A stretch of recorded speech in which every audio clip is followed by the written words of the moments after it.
Good afternoon and welcome to today's GovMates Institute. We have just opened the doors and today's topic is the next generation GWAC Polaris. For those of you who have joined us for an institute before, welcome back. I am Meg Kearns, the marketing lead for GovMates and GovMates Consortium. I'll be monitoring today's chat and Q&A so that our speakers can focus on your questions. So to get us comfortable and set up for today's discussion, I'd like to provide a few participation reminders to ensure your very best experience. Those would be to start off by removing distractions. We're going to keep this to about an hour, regardless of the amount of information we could potentially share here with you today. We could be here for a ton of hours, but go ahead and silence your cell phone, close down those 8, 12, 25 tabs that you have open on your device, and try to stay out of your email if you can. We encourage you to be active in the chat. So you should see a Q&A button along the bottom of your Zoom box, as well as a chat box on the bottom right of your screen. If you will go ahead and give that chat box a test run, we would appreciate it. So first, in the dropdown right above where the text box is, choose to all panelists and attendees. Otherwise, only I'm going to be the one who's going to be able to see you, and everyone else will miss the greatness of what you get to share next. So let us know where you're joining us from. Bonus points if you're on a sunny tropical island. We all are going to be very jealous of you. But you can also take this time to share your digital business card in that chat box. So your name, your email, company name, should people in the audience want to connect with you post-event. Finally, there will be a replay. So we'll send over the email or to the email address that you registered with. We'll send that replay over as well as a survey at the end. If you have questions throughout the event, put them in the Q&A for our presenters. If you have questions just for me, go ahead and send them in the chat box. Either way, we want to make sure that you can hear and get as much information out of this as possible. So this is where I have the pleasure of introducing our moderator for today, and that would be Stephanie Alexander. She is the co-founder of GovMates and GovMates Consortium, and she will be taking the reins to introduce and guide our panelists through the conversation and your questions. So thank you, Stephanie, for bringing all of us together today, and I will throw it over to you. Thank you, Meg. Hello, GovMates tribe. How are we? Still in yoga pants, still in my basement, just like everybody else, but hopefully we're getting shots in the arm soon and we'll be out and networking abound, hopefully as quickly as possible. Although I'm sure there will be an element of webinars for the rest of our lives. Anyway, I am thrilled, and by thrilled, I'm actually not overselling it for once, to actually be talking about Polaris, because I am here to hopefully simplify your lives and have a really good, robust discussion about whether or not you should even, A, if you should even be on this webinar, B, if you should be going after this, this vehicle or not, and if it makes sense for you and your pipeline plan for this year. So I'm excited to have our panelists on with us. They are experts in their field, and I'm going to let them tell you why. So first, let me introduce Martin Hicks of Global Services. Martin, who are you and what makes you an expert in your field? Great. Good afternoon, everyone. My name is Martin Hicks. I am Vice President and Director of Proposal Development for Global Services. And I have been with the firm for over 20 years. And within those 20 years, we have been helping small and large federal contractors win proposals. We've been managing those proposals with a special emphasis on GSA Schedule and GSA Schedule GWAC programs, including OASIS, OASIS Small Business, Alliant, Astro, VETS 2, and obviously the upcoming Polaris and best in class IDIQs or GWACs that are coming in the future. We maintain a 74% win rate, and we just work collaboratively with our customers to get their proposals across the finish line and making them extremely compelling and extremely compliant. More importantly, you just freaking win. And Martin, let's face it, you guys know GSA like the back of your hand, because that's like the main thing, right? In my mind, I'm like, I automatically associate GSA with you guys. All right. Also on the panel is Jeff Halstead, who works with us here at Boost, but also has his own gig as Competition Smart. Jeff, who are you and what makes you an expert in your field? Thanks, Stephanie. Good afternoon, everyone. Yeah, I'm Jeff Halstead. I started off my career as a contracting officer. So, for about 5 years, I sat on the other side of the table and evaluated all of these hundreds and hundreds of proposals across, a couple hundred different competitions. So I got a pretty good sense of what a good proposal looks like and reads like, and what a not so good proposal looks like and reads like. Then I did a tour of duty in corporate America, and ran contracting, ran pricing, not all at the same time, contracting, pricing, procurement, business development, and capture, with, obviously a bunch of proposal work thrown in there. And, so then got a sense for how does one create a good proposal, or how does one, unfortunately create one that's not so good. So, and it's too late for me to change careers now. So this is where I am. This is what I do. Welcome to our world. Well, thank you both for being here. So I am going to jump right in. First off, let's just get this out of the way. Yes, we're going to give you guys the slides, so don't freak out. Yes, you can, screen share or do whatever you need to, but we will bring you the slides. No worries. Also, we do have the questions for anybody who's submitted questions ahead of time, which we very much appreciate. So we have them in front of us. I'm going to attempt to get to all of them where possible. Meg's going to keep me honest and try and answer the questions as we get through it. I wanted to make sure, I think there's a bajillion things out there about Polaris, and there's a lot of like basic block and tackle 101 stuff. I want to make sure that we're really not spending our time on the 101. So I want to make sure that you guys who are here, you probably are very close to either making the bid, no bid decision, or you've already made the bid decision and are moving forward. So you're here for gossip.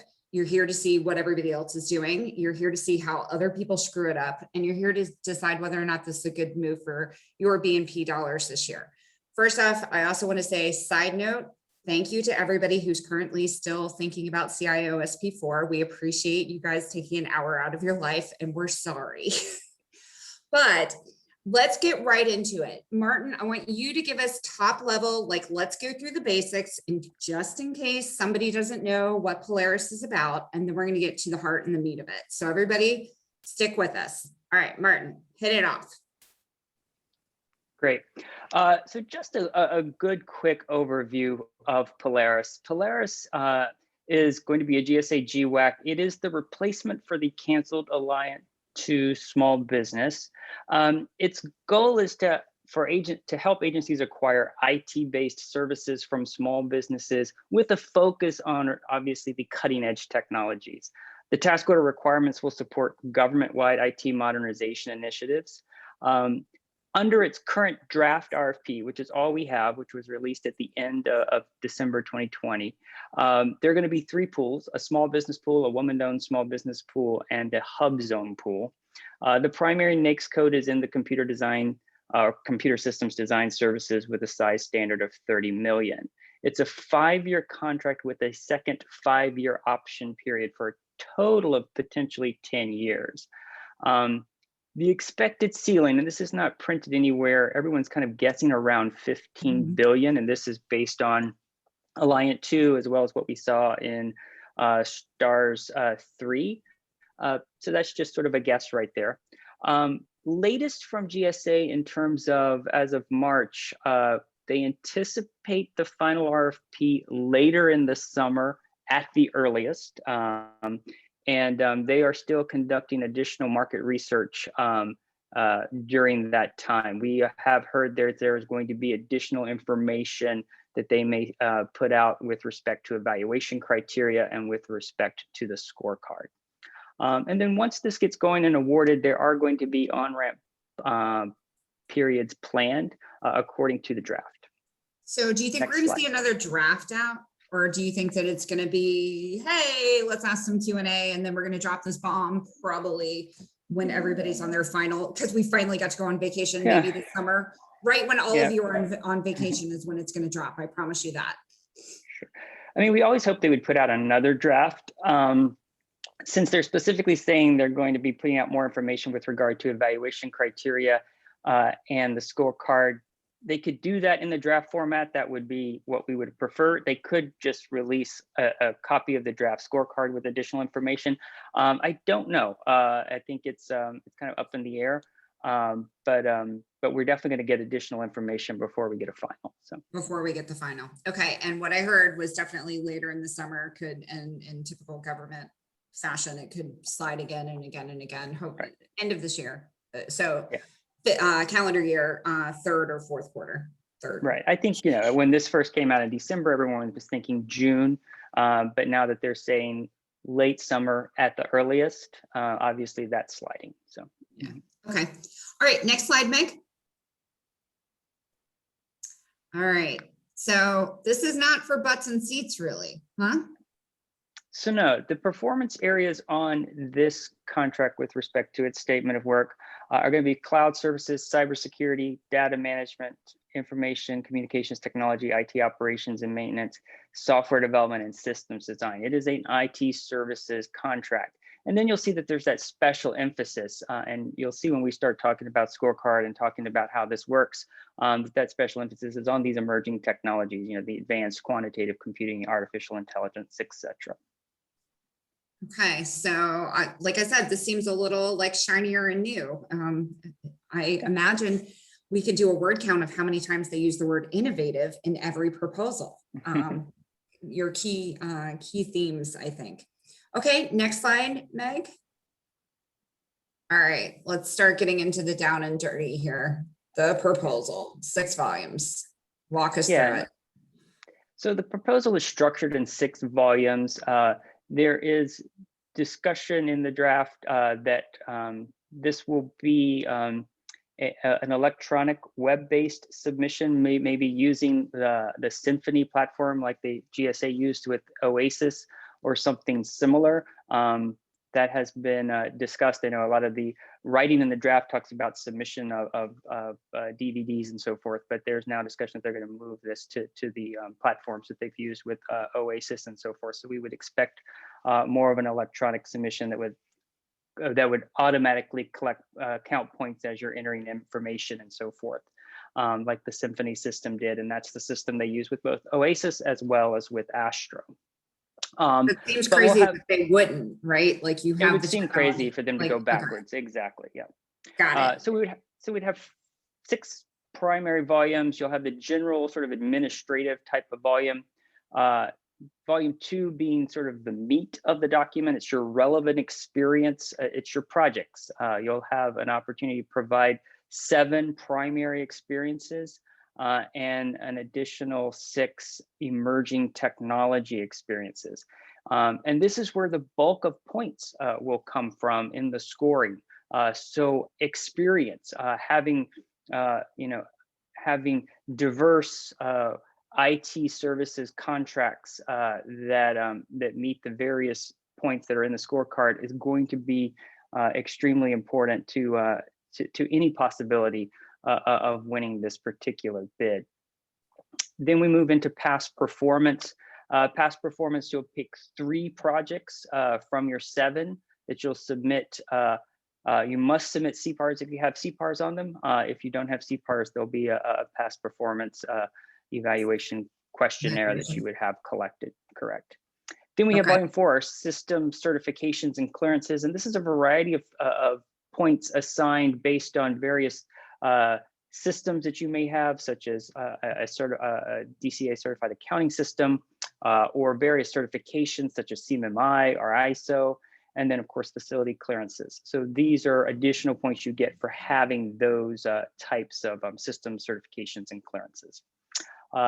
Then volume 5 is a risk assessment specifically, and I'll talk about it separately because a lot of people, especially in the small business community, are asking about it, but it's specifically about your risk in terms of having worked with the teaming partners you may put together in a team, and obviously being able to maintain your limitation on subcontracting, given this is a small business contract. And then wrapping up with the responsibility volume, which is primarily focused on financial type of information that you would submit, as well as financial your financial type of information and the like, so that you just know that your firm is financially capable of maintaining this contract. Okay. I am noticing, and I love this, that people are looking to team, and we're going to talk about teaming. We're going to talk about pricing, because I noticed specifically, I don't see anything about price in here, and we're going to touch on that, people, because you think it's not important, but it's important. And so I'm going to keep those comments going. If you're looking to team, put them in here. Let's talk about teaming as we talk about strategies behind this. So let's go ahead to our next slide. And I want to make sure that we get into the heart of the risk assessment. And then after this, I believe we are going to talk about the scorecard. And so as we start to talk about the scorecard and things like that, I really want to get into kind of the overall question of, should you bid this? What type of company should bid this? Is there any way that we can eliminate people who absolutely should not? Because I don't want you guys to waste your time, your money, your resources, etc. If we can prevent somebody from making a bad bid call, great. That's what we're here for. So let's walk a little bit through the risk assessment, and then let's start touching on, all right, what types of companies should be bidding this? When you start talking about these certifications and all the rest of it, that makes me think, hey, if you're a startup, probably not your jam, man, not your thing. You've got like less than 2 years of experience. Again, not your thing. You're not going to, don't spend the money on this. So continue with, if you guys don't mind, let's get into the risk assessment and kind of what you were referring to in terms of people having questions. Yeah, when we talk about volume 5, which is the risk assessment volume, and you want to think about this in terms of how you may be teaming or what your teaming strategy is going to be. There are going to be points assigned based on these two issues. And for organizational risk assessment, if you're just submitting as a lone company, individual company, you'll get the points automatically. If you are, or I'm assuming that's how they're going to do it, that's how they did a similar thing in the Astro contract. If you're a joint venture, you would only get those points if the joint venture has actually worked on a previous contract. So that it's not a brand new JV with no previous work. So Martin, that's important, right? Underline, sorry, I'm totally interrupting you because I want to make sure that people understand. Sure. So unpopulated JV, not a winning solution on this. Is that what I'm hearing? Under the current draft, that is correct. Under the current draft. And I should remind everyone, emphasize, and I will do the worst thing that you should ever do on a webinar that gets replayed. Today is March 16th, the day before St. Patty's Day, if you will. Everything is current as of today's knowledge. It will change 15 times. We will have more Q&A. It will, this is just the best that we have for right now, right? So we need to step back and start of saying unpopulated JV doesn't mean they couldn't submit. They wouldn't get points in this area. It wouldn't get points in this area. Okay, right. So as we're looking for right under the current draft, right? Under the current draft. Okay, keep going. And then if you're a prime sub team, you want to show documentation that the subcontractors have worked with the prime before to receive those points in the risk assessment area. So you actually can't just start teaming up right this second. You actually have to have exchanged revenue beforehand, correct? For this scoring section of the proposal, yes. Because quite honestly, if you're not getting points for it, why bother? Well, exactly. The whole point of this exercise and this proposal is maximizing points, and you don't want to leave points on the table. Exactly. So 2 key things there, folks: unpopulated JVs and teaming partners that you've actually done business with, not that you just randomly sniffed up to and signed a teaming partner agreement on. Correct? If you want the points. And if you don't want the points, then don't be on this webinar because we're not for you. All right. Martin, what else with regards to the risk assessment? Then the other area of the risk assessment is going to be limitation on subcontracting compliance. This is going to be applicable to the hub zone and the woman-owned small business pools. And to get those points, going back to those 7 primary projects that you submit in volume 2, you're going to have to show proof that at least 50% of that was submitted by the offeror or by a similarly situated entity. So if the offer is a hub zone, then by the offer or another HubZone small business partner and so forth. So they're going to be paying attention to that, and you're going to be able to get points if you can show that in this section of the proposal. And again, we'll go back to those 7 primary experience projects that you submit in volume 2, which we're going to talk about a lot because they're such a big important piece of this proposal. So Martin, if I'm a HubZone or a woman-owned, am I incentivized to partner with like-minded, like schedule types? I think that could be a strategy. I think that could be a strategy. It's obviously a way to help make sure that you can potentially get the points in that section. And I think that's a strategy. There are lots of ways to put the puzzle together with scores, but with the score and the points per section. But yes, I think that is definitely a strategy I would be contemplating. Okay, so our woman-owned and HubZones have never looked so good, right? All right, let's get to the next. They always look good, damn right. All right, next slide, please. I know, okay. It's a lot, you guys. It's a lot. All right, so before we even the next slide's a lot, and this is really just a reference. I mean, I know people are going to be asking about the scorecard, so we wanted to kind of have it up so that, you know, if for a reference, if we wanted to go back to anything, I'm sure you've all been looking at the scorecard, and I'm sure everyone has been poring over it ever since it was released. But we just, and we're going to be talking a lot about it. You can see from here where everything is beginning to be weighted. Even without knowing what the actual score elements are in terms of the points that they're going to assign to each section. But just again, this is more of a reference slide than anything else. So let's take a step back before we dive too far into the actual scorecard, given that, to your point, it is a reference and this is where we're going to start. I would like to start at the top with what type of company, who is ideal to bid this? Where does it make sense? Like, what's the ideal type of company? Jeff, if you want to dive in, Martin, either of you, and then I'm going to ask you who shouldn't bid this as well. I'd like to at least start getting some swim lanes here. Dive in. Martin, you want to go first? I was going to let you go since I've been talking. Okay, I'll give Martin a break. All right, Jeff, get us started. Who should or shouldn't? You tell either one you want to respond to. I want some more clarity around this so people can make faster decisions. Yeah, it's I think I'll kind of take the shouldn't angle to begin with. So as Martin said before, you know, majority of the points are happening in volume 2. So I've spent way more hours than I should have going back through other self-scoring mechanisms that GSA has used and trying to rebuild based on the relative weighting that they're putting in here, what the points would kind of look like, right? So I've got it kind of set up where about 50% of the points are going to happen in volume 2.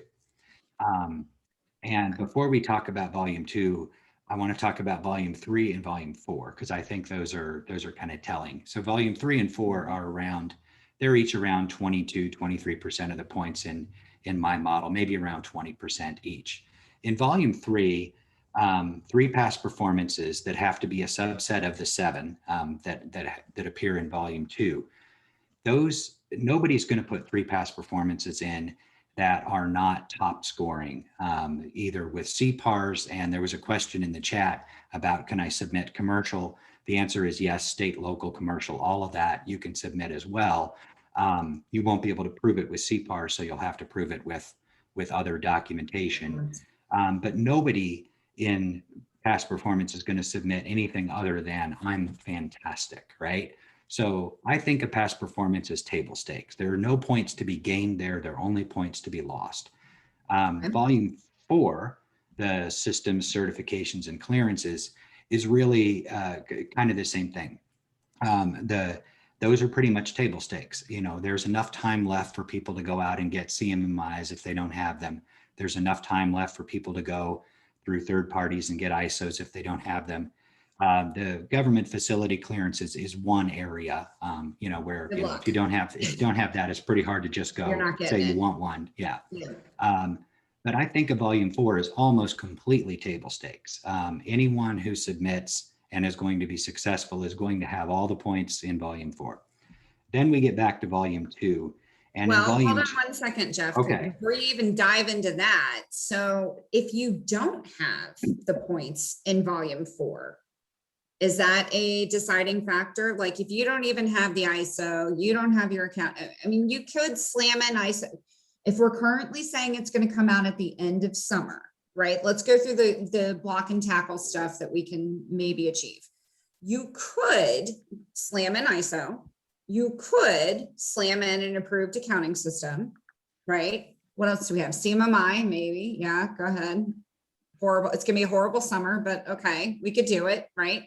Facility clearance, absolutely not. Good luck. You can't even get these people to call you back. Nobody's coming out. So you either have it or you don't. Is there anything else when it comes to volume 4 that people should be, I mean, is that a deciding factor for anybody? Or is it, hey, don't even bother bidding if you don't have at least all of these actually? It's a fair question. And what I would say is, and we sort of touched on this with teaming, and teaming is going to continue to be, a topic of conversation all the way through this, like it has been with CIOSP4. And the new SBA regulations allow for a prime offerer to say, I have the following, we'll say 3 first tier subcontractors. They are all small businesses. And I wish for you, the agency, to evaluate my first tier subcontractors, these 3 on the list, as if their qualifications are mine. Polaris, the GSA people are aware of this. They've been talking with SBA. It throws everything up in the air a little bit because it flies in the face of some of their risk assessment in volume 5 that they want to do, right? Okay. And so what I would say to, all of that being said, what I would say is there are ways, from within your team, your first tier subcontractors, to pull in some of those certifications and pull in some of the points you don't have. But we don't know right now, and we probably, we probably won't know for a little while because SBA is still working with GSA and other agencies and working through the new rules, exactly how strict those rules are going to be, pushed by SBA. So I would say right now, if you don't have these but you do have the capital and you're willing to spend the time and you really think you want to bid this, go out and get them, because it may come back that the prime needs to have these things versus you can't get all of the goodness from your subcontract. From your subs. All right. So that's a discerning factor and something that if you haven't already endeavored on, it is possible for some of these. I see a comment about CMMI can take up to 12 months. Everything can take as long as possible, but like I said, it's a crazy and awful summer, but you could, as of now, still get it done for the majority of these. All right, so let's go back to, sorry to cut you off, but now that we've finished volume 4, let's go back to the heart of it in terms of the scorecard and what you're thinking in terms of people who should not bid, or, some thoughts around that. Yeah, so back to the volume 2, the relative experience, we're looking for 7 projects, and as Martin said correctly before, each of those 7 have to be, $1 million or higher to even get in the door with the 7. So that's another discerning factor. If you don't have the $1 million, don't even bother. Get off this webinar, get yourself, save yourself and be a nice teammate, right? Right. Yeah. Again, trying to make people help make decisions. Like if you don't have it, you're not going to get it in the next 20 seconds. Right. And the way that I think about it is sort of twofold. 7 is the maximum number, right? So if you have 5 that count, you've basically given away 2 units, right? And that becomes your baseline. So now instead of having 7 as your baseline that continue to earn you points, you have 5 as your baseline. So it's the penalty that keeps on penalizing all the way down through the way they've set up the scoring sheet mechanism. You see it again when we get down to project value. So if you've got 7 of them, but none of them are $15 million, you're giving away points with each of those 7 you submit. And then, it just continues to work its way down all the way through, if you don't have cost reimbursement, contracts or task orders to submit, you're giving away again, and it just flows all the way down through volume 2. So, I think one of the critical things is, to, go ahead and, if you're considering being a prime, is to put your projects through, through the self-scoring sheet, and, you'll see pretty quickly, where you come out, right? Where you're losing points that you really can't get back in any of the other sections. There just aren't enough points available. So a strategy to take in your go, no go is to rank and file your 7 individually, right? Like you as a company, your 7, identify if there's anything that you're falling behind on. If you don't have 7, then you're kind of not really geared up, but you could subcontract or team, right? And that's where you fill in the holes, because you may not have 7 glowing, perfect past performances, but that's how you need to start racking and stacking. Start with your own, put the 7 through the drill, be very objective. Do not rely just on whatever your program manager tells you. And then, sorry, or your BD people, and sorry, BD people, but I'm right. And then determine, okay, if it's only one hole, maybe there's a teaming opportunity that we can use a teammate for to fill that specific thing before you go to the teaming dance. Is that an appropriate way to start addressing it? Yeah, I think it is. I mean, it's it's really your gap analysis, right? And so if you, Right. If I sit down as a company and I go through this and I say, you know what, I've got 5 and they're $15 million or higher each. So my perfect scenario is I need a partner who has 2 $15 million ones, but no, but no more, right? Because they're not a prime on their own. And, they would, be happy to subcontract, Right. it's, Because they're not going to win as a prime, but they're a solid teammate. Right. Exactly. Okay. Let's talk more about, so I think that's a good start to it. Go ahead, Martin. I was just going to step in with that because and answer a question that I see that showed up here. You have the 7 primary relevant experience projects, and then you have the 6 emerging technology projects. You can't you have the 7. You can reuse those 7 within the 6 if they are appropriate. So it's not but those 6 could be all completely new as well.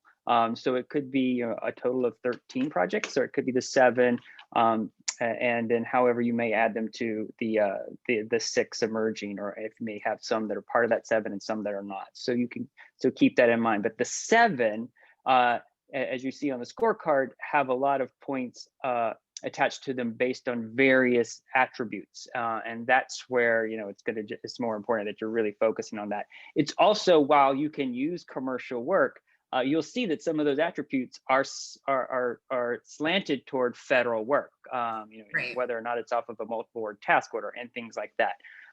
So again, it's focused on those 7 being strong in terms of value, in terms of just the complexity with the various potential components or attributes it could have within a federal environment.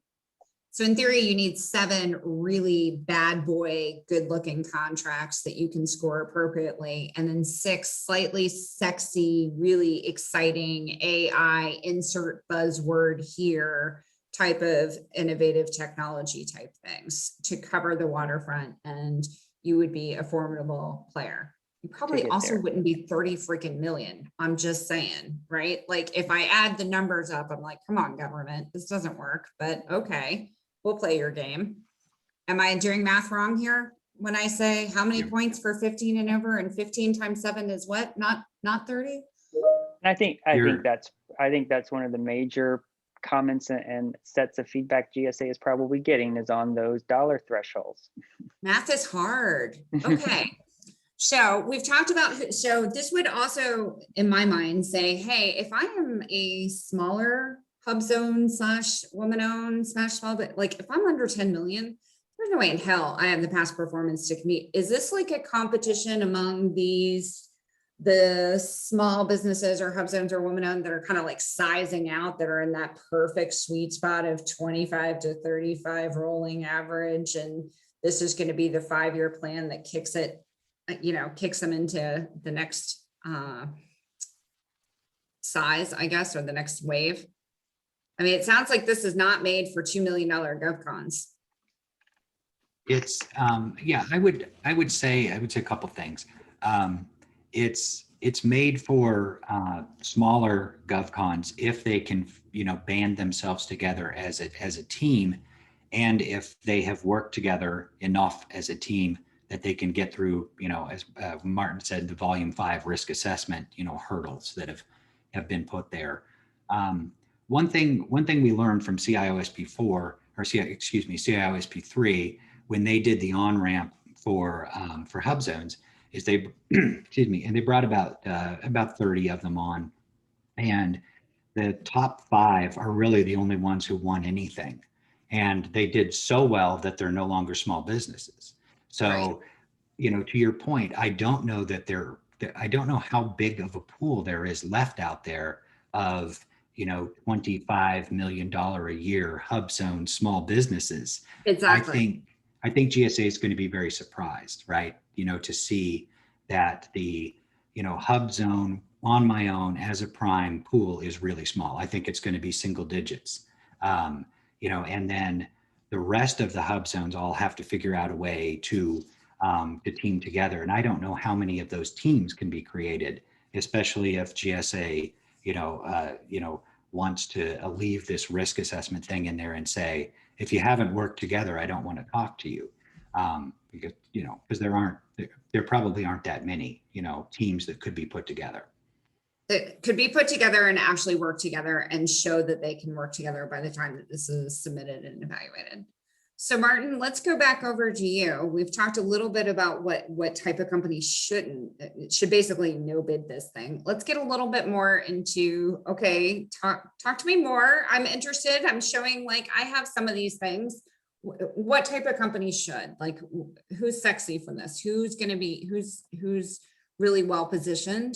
And then I'd really like to get into the role of teaming and how teaming can be used to help generate points and then, increase your odds of winning.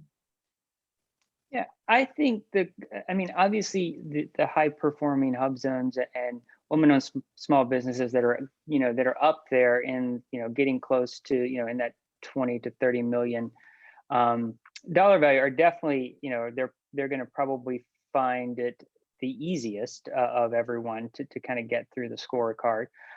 So I think this is really, it definitely helps them, but I don't think you can discount it, as Jeff was saying.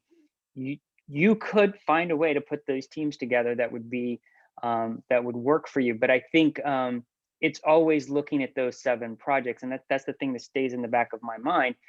If I am thinking of it independently, or if I'm thinking of it as a team, I'm trying to maximize those 7 projects and as many of those attributes as possible. And if I can lock down all of that, and I feel comfortable in volume 4, then I'm moving into a bid decision, and it's going to go in a positive bid decision and see where we go. But I think that's the kind of, I think that's what you're thinking. If you can't get there, or if you're really struggling in projects and you just can't find the right teaming, this isn't the team, the contract for you. And we have to think about what this contract is for. This is for, contractors that are showing strength within the government community.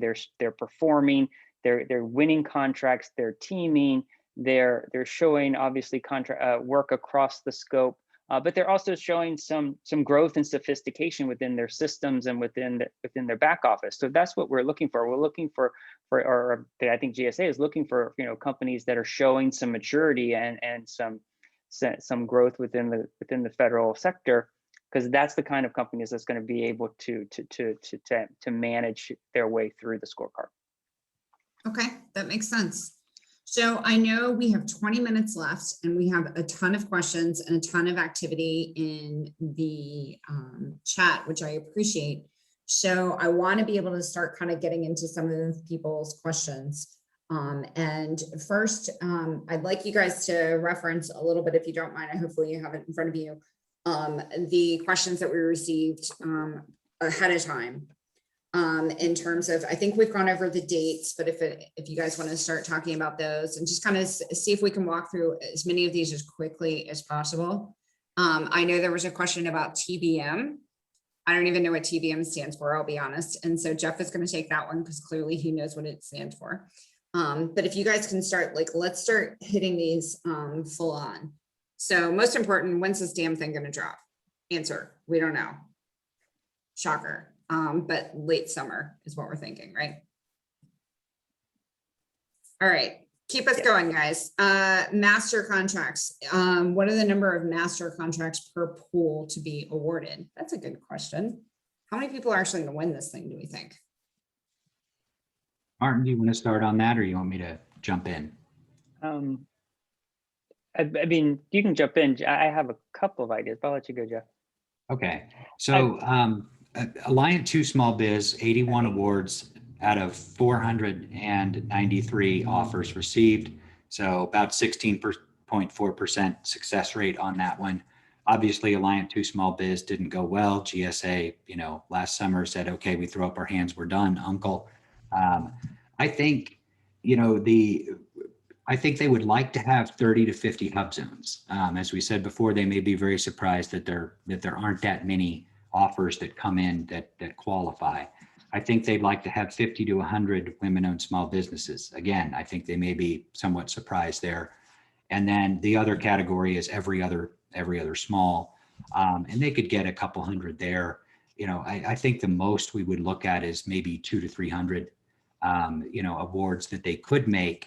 And I say all that to say that if they do that, it is because they're reacting to what happened to them on Alliant 2 Small Business and the fact that they made too few awards on Alliant 2 Small Business and could never get out of protest land.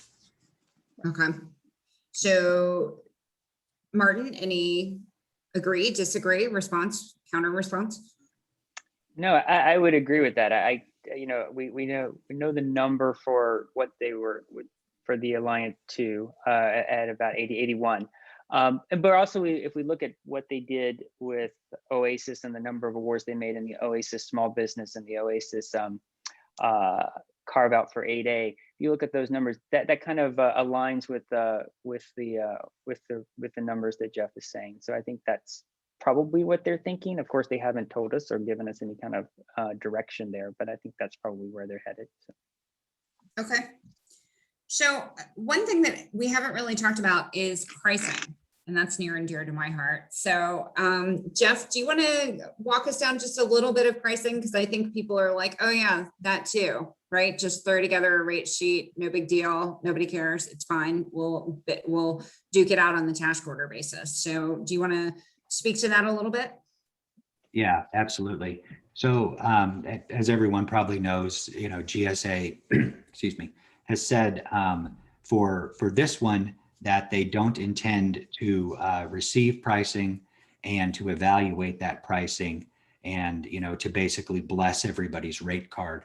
They intend to push that down to the ordering contracting officers, the ones who at the task order level out in the agencies are procuring services off the vehicle. I spoke with a couple of contracting officers, one head of agency this morning, just to confirm that this is still fresh information. All of them, who are not part of GSA and not part of Polaris, are sending messages into, their counterparts over at GSA and saying, what are you doing? The entire goal of GSA and doing the vehicles was you were supposed to do the price analysis work for us to save us time. And, right.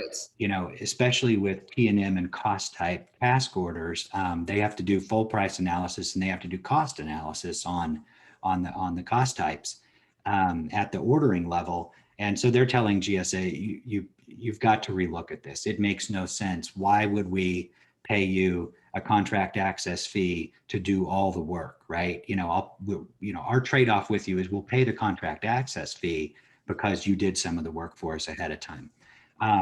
So all that said, I would expect that we may see this change, and they may require a rate card, and they may bless the rate card when they award the contracts, so that there's something for the agencies when they're awarding task orders to work from.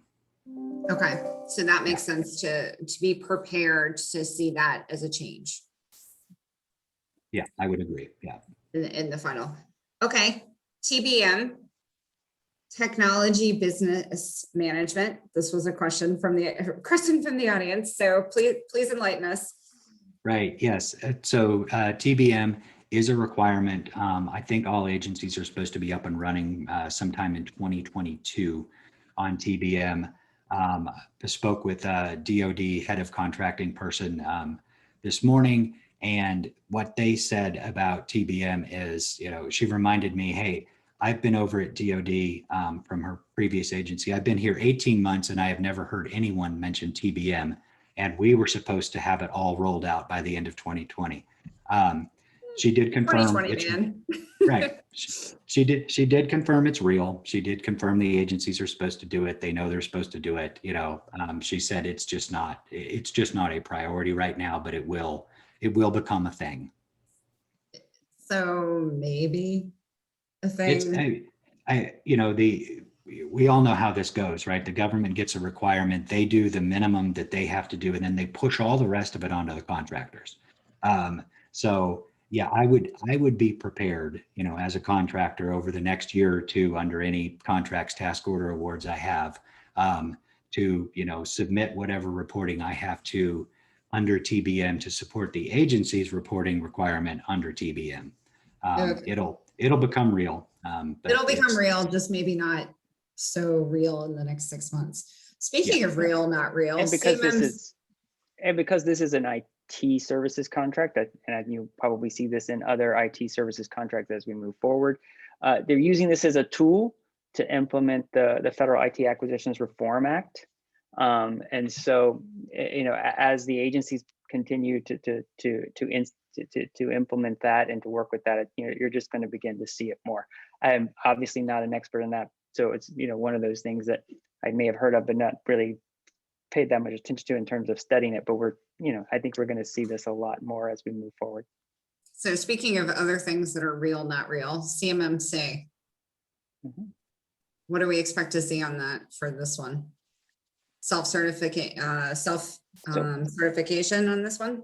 Yeah, so for this one, what's currently in the draft is a very similar requirement that was in STARS 3, that we would submit an assessment, a cybersecurity and supply chain risk management assessment document as part of the proposal, and then of course, once awarded, there's going to be an annual scrim plan that's going to be required and so forth.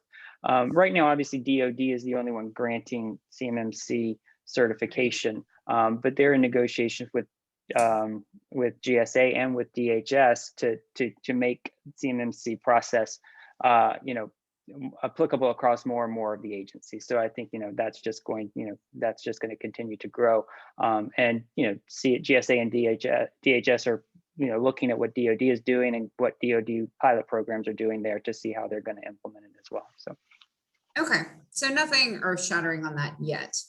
So we have 10 minutes. I knew this was going to fly by, and I'm going to ask you by the end of this to see if you'll commit to another one as an update during the summer. I promise it'll be fun. But I'd like to get to some of the questions. So Meg, I'm queuing you up for that if you don't mind. I'm noticing a lot of people interested in teaming, and given that GovMates, this is all we do for a living, and this is the core of what we provide. I'm going to send to everyone. You will get the slide deck. You will also get a survey. If you are interested in teaming, I am happy to share information with people and compile a list of people who are interested in teaming opportunities.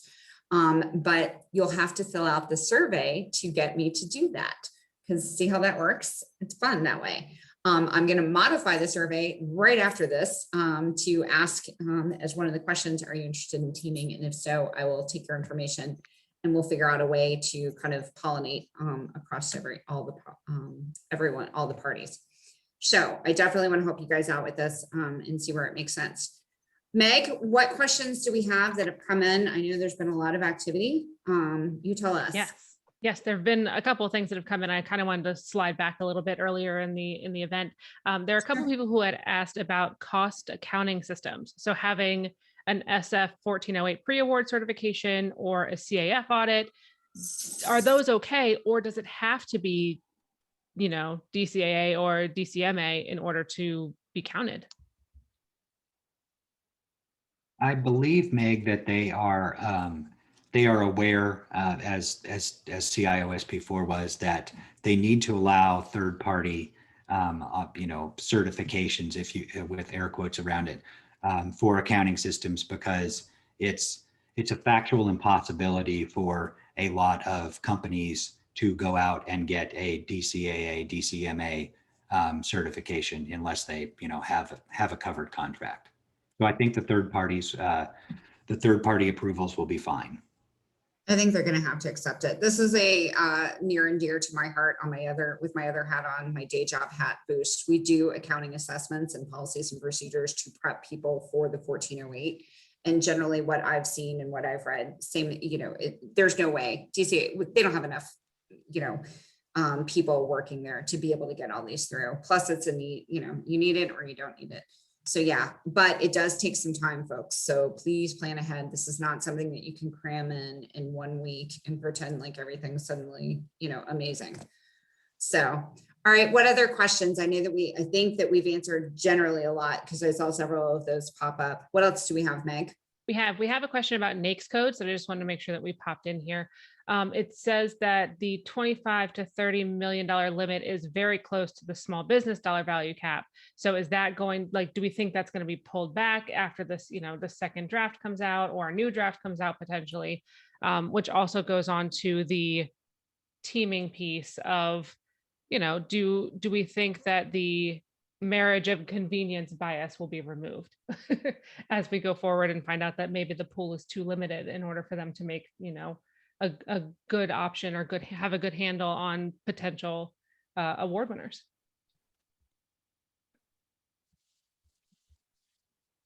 Martin, you want me to start on that one? Or go ahead, Martin. I'm just trying to confirm, is the question that do we think the size standard is going to change, the 30 million? I think it's a little bit of both. So there's a question about it seems like that GSA is kind of limiting themselves just because the NAICS codes on the project are so close to the small business dollar cap there. It might seem that there would be like almost an incumbent multi-year contract already getting close to their size limit standards, trying to open that up a little bit. Is that what we're seeing, or does that not really play a factor here? I'm not sure if it plays a factor. GSA just reiterated that size code on its Interact site in the last 2 weeks. So, I'm not seeing, right now any, since they just reiterated that that's something that they're looking at moving or changing. So they know what they're doing. That's what we're saying. They're pretty good. No, we're not saying that at all, but we're saying it's going to stay at 30. So I'm just saying, most recently within the last 2 weeks, they've reiterated the size code. So yeah. I'll add one thing to that very quickly. I do think they're sort of stuck with the size standard. The 541512 is the one that fits and fits best. It is $30 million. I don't know that there's anything quick enough on the horizon for the next version of it to come out. Even if it did come out, it probably only bumps to 32.5 from where it is. So I think how they'll address, because as we've said before, they're fully aware that 7 projects, $15 million, as the high threshold for earning points on those 7 projects, really means that you're looking at a small business who is about to graduate, right? Right. At best, right? And that's if those 7 projects space out across the last 5 years, which is your denominator for determining whether you're small or not, if they space out perfectly. So I think where we'll see them move things is they'll move off of that $15 million threshold for the high. because they really can't do anything with the NAICS code. They're sort of So- stuck with what that is. So changing this project size, the evaluation factor, right, or the scorecard, and maybe we could see it between 2 and 5, 5 to maybe 10 and greater than 10 or something like that sort of reiteration potentially. Yeah. I think if they're going to play with this to not shoot themselves in the foot, and I'm borrowing that from someone who put it in the chat, if they're going to change it to not shoot themselves in the foot, where they only end up with, a few handfuls of awards that they can make, Right. they're going to have to do it by pulling those thresholds Pull down. those numbers down. Okay. But I kind of feel like the 2 to 5 is probably not going to change. It's probably still going to be the minimum, right? And it might be the other 2 that change, my personal opinion. It just Yeah, seems I like would 2 agree. seems to be standard. All right, Meg, what other questions do we have that we need to get to? And last call for questions. We only have 4 or 5 more minutes, and I want to make sure that we are respectful of everyone's time, but we will try and answer as many as possible. Exactly. The other one, of course, we have talked a little bit about teaming here. There's a question or several questions about the length of the relationship between teammates. So prime subcontractor relationship, how long should subcontractors have been working with their prime in order for it to count as past performance? So do we just meet for coffee, or are we married? Like, where in the dating process do we have to be to actually qualify as having done business together? Precisely. Any ideas? Is there any, or is it just like, I just need a piece of paper that shows that I gave you money once? I mean, is it that simple? Well, if you look at how those are go back to, if we're looking at that scoring for that particular issue, to get credit for that, for having worked together from the risk assessment component, you're looking again at those 7 projects. Well, those projects already have to be over $1 million. They have to have been in existence for at least a year or completed. So it's you've worked on a project at least a year together, and you completed a project in order for it to even count. So when you're looking at that, just the projects that you would even be looking at where you've been teaming together to get that risk assessment credit, I mean, you've had some sort of meaningful relationship on a project, at least a year, or a project that was completed within a year, if that would be the case. So for that, it almost, what I'm And hearing. you're also looking at a project that got to that potentially is one you'd be submitting for past performance. So Well, that's my question is it only the ones that you would be submitting for past performance, and that's the only ones that that would for risk qualify? assessment, Because then your teams are done, people, you've already done it or you have it, right? So yeah, for the risk assessment, you're looking at the 7, of which 3 you're going to use for past performance. But those 7 projects have to already meet certain thresholds, and obviously the team would have to have worked together for at least a year. I would hope you would you're going to be hopefully putting forward successful projects in order to meet a lot of the attribute scoring points. So go ahead.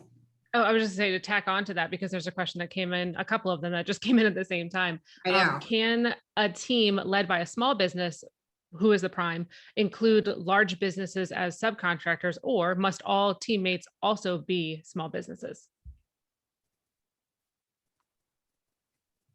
Martin, you want me to jump in on that? Go ahead. Yeah, that's fine. Whoop. Okay, so what they've said is that this is for smalls and only smalls. There is one exception, that they don't have any leverage over this. They have to just to take it. If you're in a mentor protege, you're a small business, you're the mentor, you're in a mentor protege JV relationship. You're the protege.